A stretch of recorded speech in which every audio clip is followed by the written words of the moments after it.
ನಮೋ ನಟರಾಜಾಯ ಶುದ್ಧಜ್ಞಾನಸ್ವರೂಪಿಣೇ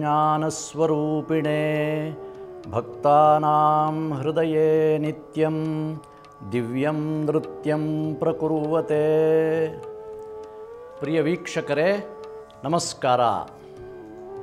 ಇವತ್ತು ತ್ರಿಪುರಾಸುರ ಸಂಹಾರದ ಕಥೆ ಮತ್ತು ಅದರ ತಾತ್ವಿಕವಾದ ನೋಟ ಶ್ರೀರಂಗ ಮಹಾಗುರುಗಳು ಏನು ಹೇಳಿದ್ದಾರೆ ಅನ್ನೋದರ ಬಗ್ಗೆ ವಿಮರ್ಶೆ ಮಾಡೋಣಂತೆ. ಕಥೆ ಪ್ರಸಿದ್ಧವಾಗಿದೆ. ತ್ರಿಪುರಾಸುರ ಸಂಹಾರದ ಕಥೆ. ಅಸುರ ಶಿಲ್ಪಿ ಮಯಾಸುರ ಅವನು ಈ ಅಸುರರಿಗಾಗಿ 3 ರೀತಿಯ ನಗರಗಳನ್ನು ನಿರ್ಮಾಣ ಮಾಡಿಕೊಡ್ತಾನಂತೆ. ಒಂದು ಚಿನ್ನದ್ದು ಸುವರ್ಣ ನಗರ, ಇನ್ನೊಂದು ಬೆಳ್ಳಿಯದು, ಇನ್ನೊಂದು ಕಬ್ಬಿಣದ ನಗರ. ಈ ನಗರದ ವಿಶೇಷ ಏನು ಅಂತ ಹೇಳಿದರೆ, ಇದು ಸಂಚಾರಿ ನಗರಗಳು ಮತ್ತು ಆ ನಗರಗಳಲ್ಲಿ ಇಲ್ಲದೇ ಇರುವಂಥ ಯಾವ ವ್ಯವಸ್ಥೆಯೂ ಇಲ್ಲ. ಎಲ್ಲ ವ್ಯವಸ್ಥೆಗಳಿಂದ ಸಂಪದ್ಭರಿತವಾಗಿ ಇಷ್ಟ ಬಂದಲ್ಲಿ ಸಂಚಾರ ಮಾಡುವಂತಹ ಒಂದು ಯೋಗ್ಯತೆ ಇರುವಂಥ ನಗರಗಳು. ಇದಕ್ಕೆ ಮೇಲಾಗಿ ಯಾರಿಗೂ ಕಾಣಿಸ್ಕೊಳ್ಳದೆ ಓಡಾಡಬಹುದು ಅಸುರರು.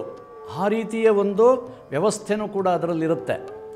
ಇಂಥ ನಗರಗಳಿಂದ ಅಸುರರು ಅದನ್ನು ಆನಂದವಾಗಿ ಆ ನಗರಗಳಲ್ಲಿ ಸಂಚಾರ ಮಾಡ್ತಾ ಇರ್ತಾರೆ. ಯಾವಾಗ ಈ ಶಕ್ತಿ ಅವರಿಗೆ ಬಂದುಬಿಡುತ್ತೆ, ಅವರಿಗೆ ಮದ ಏರಿಬಿಡುತ್ತೆ. ಅವರು ದೇವತೆಗಳ, ಮನುಷ್ಯರ ಎಲ್ಲ ಲೋಕಗಳನ್ನು ಆಕ್ರಮಣ ಮಾಡ್ತಾರೆ. ಅವರಿಗೆ ಗೊತ್ತಿಲ್ಲದಿದ್ದ ಹಾಗೆ ಅದೃಶ್ಯವಾಗಿ ಅವರಿಗೆ ತೊಂದರೆ ಕೊಡುವಂಥದ್ದು. ಈ ರೀತಿ ಭಾರಿ ಉಲ್ಲೋಲ ಕಲ್ಲೋಲ ಶುರುವಾಗಿಬಿಡುತ್ತೆ ಪ್ರಪಂಚದಲ್ಲಿ. ಸರಿ, ದೇವತೆಗಳೆಲ್ಲ ಪರಶಿವನನ್ನು ಮೊರೆ ಹೋಗ್ತಾರೆ. ಭಗವಂತನಾದಂಥ ಶಿವ ಅವರಿಗೆ ಅಭಯವನ್ನು ಕೊಡ್ತಾನೆ. ಹೌದು, ತ್ರಿಪುರಾಸುರರನ್ನು ನಾನು ಸಂಹಾರ ಮಾಡ್ತೀನಿ ಅಂತ. ಆದರೆ ಈ ನಗರಗಳನ್ನು ಸಂಹಾರ ಮಾಡೋದು ಹೇಗೆ? ಒಂದೊಂದು ಕಡೆ ಹೀಗೆ ಸಂಚಾರ ಮಾಡ್ತಾ ಇರುತ್ತೆ. ಆದರೆ ಅಲ್ಲಿ ಒಂದು ವರ ಇರುತ್ತೆ. ಏನು ಅಂತ ಹೇಳಿದರೆ, ಎಲ್ಲವೂ ಕೂಡ ಒಂದೇ ಸಮಾನಾಂತರದಲ್ಲಿ ಬಂದಾಗ ಈ ನಗರಗಳು, ಆವಾಗ ಬಾಣ ಬಿಟ್ಟರೆ ಆ ನಗರಗಳು ಧ್ವಂಸವಾಗುತ್ತೆ ಅನ್ನುವಂಥ ಒಂದು ಕಂಡೀಷನ್ ಇರುತ್ತೆ ಅದರಲ್ಲಿ. ಸೊ ಇದು ಯಾವಾಗಲೂ ಆಗದೇ ಇರುವಂಥದ್ದು ಅಂತ ಮಧ್ಯೆ ಒಂದು ಸೇರುವಂಥದ್ದು ಆಗ್ತಾ ಇರುತ್ತೆ. ಶಿವ ಸಮಯ ನೋಡಿ ರಥವನ್ನು ಏರಿ ಉಳಿದು ಇಬ್ಬರು ಬ್ರಹ್ಮ ವಿಷ್ಣುಗಳ ಒಂದು ಸಹಾಯವನ್ನು ತಗೊಂಡು, ಎಲ್ಲ ದೇವತೆಗಳ ಸಹಾಯವನ್ನು ತಗೊಂಡು ಅವನು ಆ ತ್ರಿಪುರಾಸುರರನ್ನು ಅವರು ಒಂದೇ ಸಮಾನಾಂತರ ರೇಖೆಯಲ್ಲಿ ಬಂದಾಗ, ಸಮಸ್ಥಿತಿಗೆ ಬಂದಾಗ ಅವನು ಸಂಹಾರ ಮಾಡ್ತಾನೆ. ಅದಕ್ಕಾಗಿ ಶಿವನಿಗೆ ತ್ರಿಪುರಾರಿ ಅನ್ನುವಂಥ ಹೆಸರಿದೆ. ಇದು ಕಥೆ ಆಯಿತು. ಏನಿದರ ಹಿನ್ನೆಲೆ ಏನು ಈ ಕಥೆದು? ಶ್ರೀರಂಗ ಮಹಾಗುರುಗಳು ಹೇಳ್ತಾ ಇದ್ದರು, ಇದಿಷ್ಟು ಕೂಡ ಒಂದು ತತ್ವವನ್ನು ಹೇಳಲಿಕ್ಕೆ ಹೊರಟಂಥ ಕಥೆಯಪ್ಪ. ನಮ್ಮೊಳಗಡೆ 3 ಗುಣಗಳಿದೆ: ಸತ್ವಗುಣ, ರಜೋಗುಣ, ತಮೋಗುಣ. ಈ 3 ಗುಣಗಳೇ ತ್ರಿಪುರಗಳು. ಅವು ನಮ್ಮ ಕಣ್ಣಿಗೆ ಕಾಣಿಸಲ್ಲ. ದೇಹವನ್ನು ಬೈಸೆಕ್ಟ್ ಮಾಡಿದರೆ ಈ ಗುಣಗಳನ್ನು ತೋರಿಸಿ ಅಂದರೆ ಅದು ಕಾಣಿಸಲ್ಲ ಅದು. ಆದರೆ ಕಣ್ಣಿಗೆ ಕಾಣದೇ ನಮ್ಮ ಒಳಗಡೆನೇ ಇದ್ದು ನಮ್ಮೆಲ್ಲ ಪ್ರವೃತ್ತಿಗಳನ್ನು ಅದು ನಿಯಮನ ಮಾಡ್ತಾ ಇರುತ್ತೆ. ಶರೀರವ್ಯಾಪಿಯಾಗಿ ಸಂಚಾರ ಮಾಡ್ತಾ ಇರುತ್ತೆ. ಈ ಗುಣಗಳ ವೈಷಮ್ಯ ಏನಿದೆ ಅದೇ ಆಸುರಿ ಪ್ರವೃತ್ತಿಗೆ ಕಾರಣ, ರಾಕ್ಷಸಿ ಪ್ರವೃತ್ತಿಗೆ ಕಾರಣ. ಈ ಗುಣಗಳಲ್ಲಿ ಒಂದು ರಾಕ್ಷಸ ಶಕ್ತಿ ಸೇರಿಕೊಂಡಾಗ ಲೋಕವೆಲ್ಲ ಅಸ್ತವ್ಯಸ್ತವಾಗುತ್ತೆ. ನಮ್ಮ ಶರೀರವೂ ಅಸ್ತವ್ಯಸ್ತವಾಗುತ್ತೆ, ಲೋಕವೂ ಅಸ್ತವ್ಯಸ್ತವಾಗುತ್ತೆ. ಈ ವೈಷಮ್ಯದಿಂದ ನಾವೇನು ಮಾಡ್ತಾ ಇದ್ದೀವಿ? ಗುಣವೈಷಮ್ಯದಿಂದ ಕೇವಲ ಇಂದ್ರಿಯ ಜೀವನವನ್ನು ಮಾಡ್ತಾ ಇದ್ದೀವಿ. ಸೆನ್ಸರಿ ಆರ್ಗನ್ಸ್ಗೆ ಏನೇನು ಕಾಣಿಸ್ತಾ ಇದೆ ಆ ಥರದ ಜೀವನವನ್ನು ನಾವು ಮಾಡ್ತಾ ಇದ್ದೀವಿ.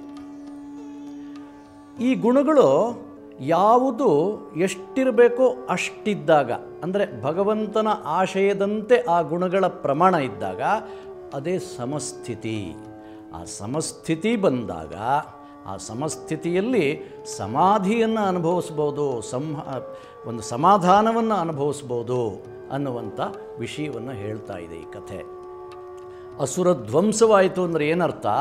ದೇವತೆಗಳ ಒಂದು ವಾತಾವರಣ ನಿರ್ಮಾಣ ಆಯಿತು, ದೇವತೆಗಳ ವಾತಾವರಣ ನಿರ್ಮಾಣ ಆಯಿತು ಅಂತ ಹೇಳಿದರೆ ಒಂದು ಸಮಾಧಾನದ ಸ್ಥಿತಿ. ಭಗವಂತನ ಆಶಯಕ್ಕೆ ಸೃಷ್ಟಿ ಹೇಗೆ ನಡಿಬೇಕು ಅಂತ ಇದೆಯೋ ಆ ರೀತಿಯ ಒಂದು ಸ್ಥಿತಿ ನಿರ್ಮಾಣ ಆಯಿತು. ಈ ಗುಣಗಳ ಸ್ವಭಾವ ಏನು ಅಂದರೆ, ಸತ್ವಗುಣದಿಂದ ಪರಮ ಸಾತ್ವಿಕವಾದಂಥ ಒಂದು ಗುಣ, ಅದು ರುಜು ಸ್ವಭಾವ ಇರುತ್ತೆ. ರಜೋಗುಣದಿಂದ ನಿರಂತರ ಕ್ರಿಯಾಶೀಲತೆ ಇರುತ್ತೆ. ನಮ್ಮಲ್ಲಿ ಎಲ್ಲ ವಿಪರೀತ ಕೆಲವರು ತುಂಬ ಕಾರ್ಯಪ್ರವೃತ್ತರಾಗಿರ್ತಾರೆ, ಬಿಡುವಿಲ್ಲದೆ ಕೆಲಸ ಮಾಡ್ತಾ ಇರ್ತಾರೆ. ಅದು ರಜೋಗುಣದ ಒಂದು ವಿಶೇಷ. ಅದು ತಮೋಗುಣ ಅಂತ ಹೇಳಿದರೆ ನಮ್ಮಲ್ಲಿ ಮರೆವು, ನಿದ್ರೆ, ಆಲಸ್ಯ ಇತ್ಯಾದಿಗಳನ್ನು ಉಂಟು ಮಾಡುವಂಥದ್ದು, ವಿಶ್ರಾಂತಿ ಪ್ರಧಾನ. ಜೀವನಕ್ಕಿದೆಲ್ಲ ಬೇಡವಾ ಅಂತ ಕೇಳಿದರೆ ಇವೆಲ್ಲವೂ ಅವಶ್ಯಕ. ಅವುಗಳು ಒಂದೊಂದು ಸರಿಯಾದ ಪ್ರಮಾಣದಲ್ಲಿದ್ದಾಗ ಚೆನ್ನಾಗಿ ಜೀವನ ಮಾಡಲಿಕ್ಕೆ ಈ ಮೂರು ಗುಣಗಳು ಬೇಕು. ಈ ಗುಣಗಳ ಒಂದು ತಾರತಮ್ಯ ಇರುತ್ತಲ್ಲ, ಅಂದರೆ ಡಿಫರೆನ್ಸಸ್, ಪರ್ಮಿಟೇಷನ್, ಕಾಂಬಿನೇಷನ್ ಇರುತ್ತಲ್ಲ, ಇದೇ ಮನುಷ್ಯನ ಬೇರೆ ಬೇರೆ ಸ್ವಭಾವಗಳಿಗೆ ಕಾರಣ.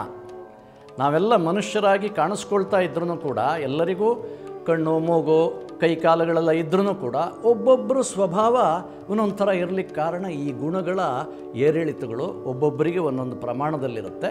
ಅದೇ ಮನುಷ್ಯನ ಸ್ವಭಾವ ಭಿನ್ನತೆಗೆ ಕಾರಣವಾಗಿರುತ್ತೆ. ಇದೆಲ್ಲವೂ ಕೂಡ ಒಂದು ಸಮಸ್ಥಿತಿ ಅಂತ ನಾನು ಹೇಳಿದೆ. ಸಮಸ್ಥಿತಿಗೆ ಅಂದರೆ ಎಷ್ಟಿರಬೇಕೋ ಅಷ್ಟು ಪ್ರಮಾಣದಲ್ಲಿ ಬಂದಾಗ ಜೀವನ ಅತ್ಯಂತ ಸುಖಮಯವಾಗಿ ನಡೆಸ್ಬೋದು. ನಮ್ಮ ಇಂದ್ರಿಯಗಳು ಯಾವಾಗಲೂ ಈ ಥರ ಇಂದ್ರಿಯ ಜೀವನವನ್ನೇ ಬಯಸ್ತಾ ಇದ್ದರೆ ಆಸುರಿ ಪ್ರವೃತ್ತಿ ಹೆಚ್ಚಾಗುತ್ತೆ. ಹೀಗಲ್ಲದೇ ನಾವು ಆರೋಗ್ಯವಾಗಿರಬೇಕು, ಭಗವಂತನ ಒಂದು ಅನುಭವದ ಒಂದು ಸಮಾಧಾನದಲ್ಲಿರಬೇಕು ಅಂತಾದಾಗ ನಾವು ಅದನ್ನೆಲ್ಲ ಮೆಟ್ಟಿ ನಿಲ್ಲಬೇಕಾಗತ್ತೆ. ಅದುವೇ ಅಸುರ ಸಂಹಾರ ಅಂತ ಕರೆಯುವಂಥದ್ದು. ಈಗ ಇನ್ನೊಂದು ವಿಷಯ, ಈ ಸುರ ಅಸುರರು ಯಾರಿದು ಅಂತ ಹೇಳಿದಾಗ, ಸುರ ಅಂತ ಹೇಳಿದರೆ ಸುಷ್ಟು ರಾಂತಿ ಇತಿ ಸುರಾಹ, ಅಂದರೆ ಭಗವಂತನ ಸೃಷ್ಟಿಯನ್ನು ಅವನ ಆಶಯ ಏನಿದೆ, ಭಗವಂತನ ಆಶಯ ಏನಿದೆ, ಲೋಕಹಿತಕ್ಕೆ ಸಹಕಾರಿಯಾಗಿ ಯಾವ್ಯಾವ ಶಕ್ತಿಗಳು ನಡೆಸ್ತಾವೋ ಅದೆಲ್ಲವೂ ಕೂಡ ಸುರರು, ಸುರಶಕ್ತಿಗಳು, ದೇವತಾ ಶಕ್ತಿಗಳು ಅಂತ ಕರೀತಾರೆ. ಅದಕ್ಕೆ ವಿರುದ್ಧವಾಗಿ ಲೋಕಕಂಟಕವಾಗಿ ಭಗವಂತನ ಆಶಯವನ್ನು ಮುರಿಯುವ ಕೆಲಸ ಯಾವ ಶಕ್ತಿಗಳು ಮಾಡ್ತಾವೋ ಅದೇ ಅಸುರರು ಅಂತ ಕರೀತಾರೆ. ಅಂಥ ಕೆಲಸ ಮಾಡಿದಾಗ ಅಂಥವರನ್ನು, ಶಕ್ತಿಗಳನ್ನು ನಿಗ್ರಹಿಸೋದು, ಏಟು ಕೊಡುವಂಥದ್ದು ಅನಿವಾರ್ಯವಾಗುತ್ತೆ. ಅದನ್ನೇ ಅಸುರ ಸಂಹಾರ ಅಂತ ಅನ್ನೋ ಮಾತಿಂದ ಕರೆಯುವಂಥದ್ದು. ಈಗ ಉದಾಹರಣೆಗೆ ನಮ್ಮ ಇಂದ್ರಿಯ ಶಕ್ತಿಗಳಲ್ಲೇ ಆಸುರಿ ಪ್ರವೃತ್ತಿ ಹುಟ್ಟುಕೊಳ್ಳೋ ಚಾನ್ಸ್ ಇದೆ. ಈಗ ಇಂದ್ರಿಯಗಳ ಶಕ್ತಿಯನ್ನೇ ಇಂದ್ರ ಅಂತ ಕರೆದಿರುವಂಥದ್ದು, ಅದೊಂದು ಮಹಾದೇವತಾ ಶಕ್ತಿ. ಇಂದ್ರನ ಶಕ್ತಿಯನ್ನೇ ನಮ್ಮ ಮನಸ್ಸು ವಿಪರೀತವಾಗಿ ವರ್ತನೆ ಮಾಡಿ ಅದನ್ನು ಲೋಕಕಂಟಕಕ್ಕಾಗಿ ಉಪಯೋಗಿಸಿದಾಗ, ಅದೇ ಭಗವದ್ ವಿರೋಧಕ್ಕಾಗಿ ಬಳಸಿದಾಗ ಅದು ರಾವಣ ಶಕ್ತಿಯಾಗಿ ಪರಿವರ್ತನೆ ಆಗುತ್ತೆ. ಶಕ್ತಿ ಎಲ್ಲಿಂದ ಬಂತು, ಹೊರಗಡೆಯಿಂದ ತಂದು ಹಾಕಿದಾರ ಅಂದರೆ ಇಲ್ಲೇ ನಮ್ಮ ಮನಃಪ್ರವೃತ್ತಿಗಳು ವ್ಯತ್ಯಾಸ ಆದಾಗ ಅದೇ ಶಕ್ತಿಯೇ ವ್ಯತ್ಯಾಸ ಆಗಿಬಿಡುತ್ತೆ. ಉದಾಹರಣೆಗೆ ನಾವೊಂದು ಮುಖಕ್ಷೌರ ಮಾಡ್ಕೊಳ್ಳಿಕ್ಕೆ, ಶೇವಿಂಗ್ ಮಾಡ್ಕೊಳ್ಳಿಕ್ಕೆ ಒಂದು ಒಳ್ಳೆ ಬ್ಲೇಡ್ ಅಂತ ತರ್ತೀವಿ ಅಂತ ಇಟ್ಕೊಳ್ಳಿ. ಒಳ್ಳೆ ಬ್ಲೇಡು ಅಂತ ತಂದಿರ್ತೀವಿ. ನಮ್ಮ ಅಜಾಗರೂಕತೆಯಿಂದ ಚರ್ಮ ಹರಿದ ರಕ್ತ ಬಂದ್ಬಿಡುತ್ತೆ. ಎಂಥ ಹಾಳು ಬ್ಲೇಡು ಅಂತ ನಾವು ಹೇಳ್ಬೋದಾ ಅಂತ. ಹಾಳು ಬ್ಲೇಡ್ ಮೊಂಡಾಗಿದ್ದರೆ ನಾವು ಶೇವ್ ಮಾಡಲಿಕ್ಕೂ ಆಗಲ್ಲ. ಬ್ಲೇಡು ಹರಿತವಾಗೇ ಇರಬೇಕು. ಆದರೆ ಜಾಗ್ರತೆಯಿಂದ ಬಳಸಿದಾಗ ಅದೇ ಬ್ಲೇಡು ಒಳ್ಳೆ ಕೆಲಸಕ್ಕೆ ಉಪಯೋಗಕ್ಕೆ ಬರುತ್ತೆ. ಜಾಗ್ರತೆ ತಪ್ಪಿದಾಗ ಆವಾಗ ಅದು ರಕ್ತ ಬರೆಸುತ್ತೆ. ಹೀಗೆ ಭಗವಂತನ ಸೃಷ್ಟಿಯಲ್ಲೇ ಎರಡೂ ಇದೆಯಾ ಅಂದರೆ ಇದೆ ಅಂತಲೇ ಅದಕ್ಕೆ ಒಂದು ಸಮಾಧಾನ.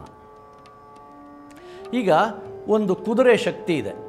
ಕುದುರೆಯನ್ನು ಅದರ ಮೇಲೆ ಕೂತ್ಕೊಂಡು ನಾವು ಗಮ್ಯಸ್ಥಾನವನ್ನು ತಲುಪಕ್ಕೋಸ್ಕರ ನಾವು ಬಳಸ್ಬೋದು. ಸಾರಥಿ ಹೇಗೆ ಬಳಸ್ಕೊಳ್ತಾನೋ ಅದು ಕುದುರೆ ಓಡುತ್ತೆ ಹಾಗೆ. ಇಲ್ಲ, ಕುದುರೆಗೆ ಸ್ವತಂತ್ರವಾಗಿ ನಾವು ಬಿಟ್ಬಿಟ್ವಿ ಅಂತ ಹೇಳಿದರೆ ಎಲ್ಲಿ ಬೇಕಾದ್ರೂ ಹೋಗ್ಬೋದು, ನಮ್ಮನ್ನು ಚರಂಡಿಗೆ ಬೀಳಿಸ್ಬೋದು. ಹೀಗಾಗುತ್ತೆ. ಶಕ್ತಿಯ ದುರ್ಬಳಕೆ ಆಯಿತು. ಅಂದರೆ ನಮ್ಮ ಒಳಗಡೆ ಇರುವಂಥ ಶಕ್ತಿ ಯಾವ ಕಡೆಗೆ ತಿರುಗಿ ಕೆಲಸ ಮಾಡ್ತಾ ಇದೆಯೋ ಅದರ ಮೇಲೆ ದೇವತಾ ಶಕ್ತಿಯ ಆಸುರಿ ಶಕ್ತಿಯ ಅಂತ ತೀರ್ಮಾನ ಆಗುತ್ತೆ. ಉದಾಹರಣೆಗೆ ನಮ್ಮ ಗುರಿ ಮೇಲೆ ನಿಂತಿದೆ ಇದೆಲ್ಲ. ನಾವು ಒಂದು ಮೊಸರು ಮಾಡಬೇಕು, ಹಾಲಿಗೆ ಹೆಪ್ಪಾಕಿ ಮೊಸರು ಮಾಡಬೇಕು ಅಂತ ಮೊಸರನ್ನು ಹಾಲಿಗೆ ಹಾಕೋದು ನಮ್ಮ ಗುರಿಯಾಗಿದ್ದಾಗ, ಮೊಸರನ್ನು ತಯಾರು ಮಾಡೋದು ನಮ್ಮ ಗುರಿಯಾಗಿದ್ದಾಗ ಸರಿಯಾಗಿದೆ ಅಂತ ಹೇಳ್ತೀವಿ. ಇಲ್ಲ, ಹಾಲನ್ನು ನಾವು ಇಟ್ಟಿದ್ವಿ, ಪಕ್ಕದ ಮೊಸರಿನ ಪಾತ್ರೆಯಿಂದ ಹೇಗೋ ಬಿದ್ದುಬಿಡ್ತು ಮೊಸರು, ಅಯ್ಯೋ ಹಾಲು ಹಾಳಾಯಿತು ಅಂತ ಹೇಳ್ತೀವಿ.